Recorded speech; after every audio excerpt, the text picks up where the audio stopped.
once again, back once again, back once again, back once again, back once again with a beat. Let the bass kick. This is the Wisdom in All Things podcast. I'm Scott, and you may be thinking, really, wisdom in all things? How is that possible? Really, it's the three areas of our lives, mind, body, and soul. Here's what we'll focus on in today's episode: how we can avoid being just a person of success. Because I think we complicate the path to success. Mike Templeman says, is being successful really that difficult? Well, yes, it is. It will require a lot of you. But do we tend to overcomplicate the process?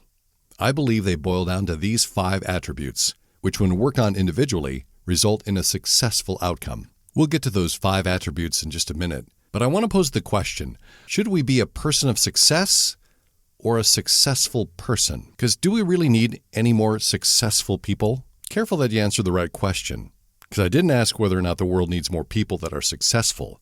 The question is whether or not we need more people who are successful at being. That is, successfully living rightly. Perhaps without intending it, Mike's article causes us to back up from the to-do of success and consider the question of being versus doing. You'll often find that the doing of being successful includes time management, forming key relationships, and productive morning routines. But the being is altogether different.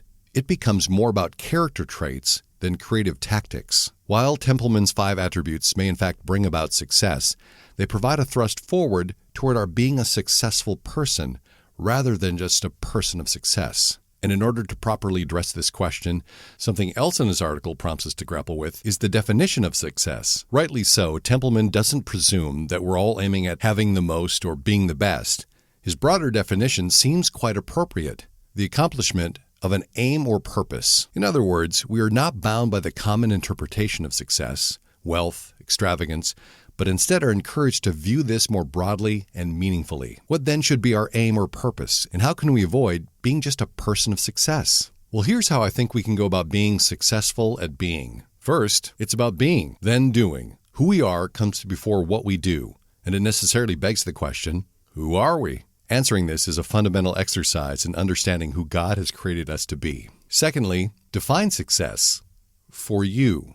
It's a personal decision.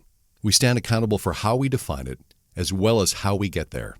I would submit that a good place to start is with living the right life. I talk about the Right Life Manifesto at the website, so if you want to stop by wisdominallthings.com, under the articles, you'll be able to find that, the Right Life Manifesto. But it'll help you define success for you. Third, build a foundation for success. Now, the first 2 points that we just mentioned will be the motivation and underlying support for implementing the attributes that Templeman identifies. And here they are. There are 5. So listen to these in the context of being a successful person. First, trustworthy. Successful people have the uncanny ability to make people trust them. Do successful people demand trust because they're successful? Or do they gain success because they are trustworthy? I believe it's a little bit of the former, but a lot of the latter, he says. Secondly, work ethic. There are few qualities that help you stand out as much as your work ethic. If you don't have the work ethic to complete the task on time, you'll do nothing but damage the trust between you and your employer. Therefore, working on your work ethic will also help you build trust. Third, critical thinking. If I can be wrong, then my directions can be wrong. And if my directions are wrong, then a critical thinker will be able to recognize that before failure and adjust accordingly. Critical thinking will often lead to more efficient processes and better outcomes. Number 4, short memories. That is, having a short memory. Being able to forget the pain, he says, and emotional trauma endured from failure is integral to being successful. And understanding that those failures are going to happen is also required. Having a short memory of failure will also help you avoid becoming demotivated.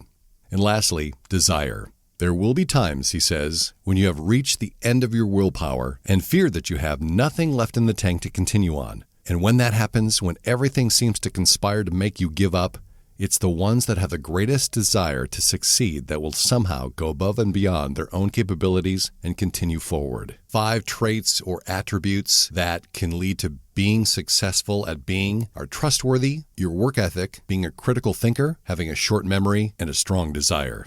Being successful at being is an underlying premise in living the right life. It doesn't just make our pursuit of success less complicated, It requires that we answer essential questions in order to realize the most meaningful outcomes, not the least of which is avoiding just being a person of success.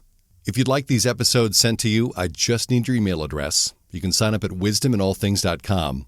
I've also started a couple of helpful lists on wisdom if you want to dig into that a little deeper. You'll find those and more episodes at wisdominallthings.com.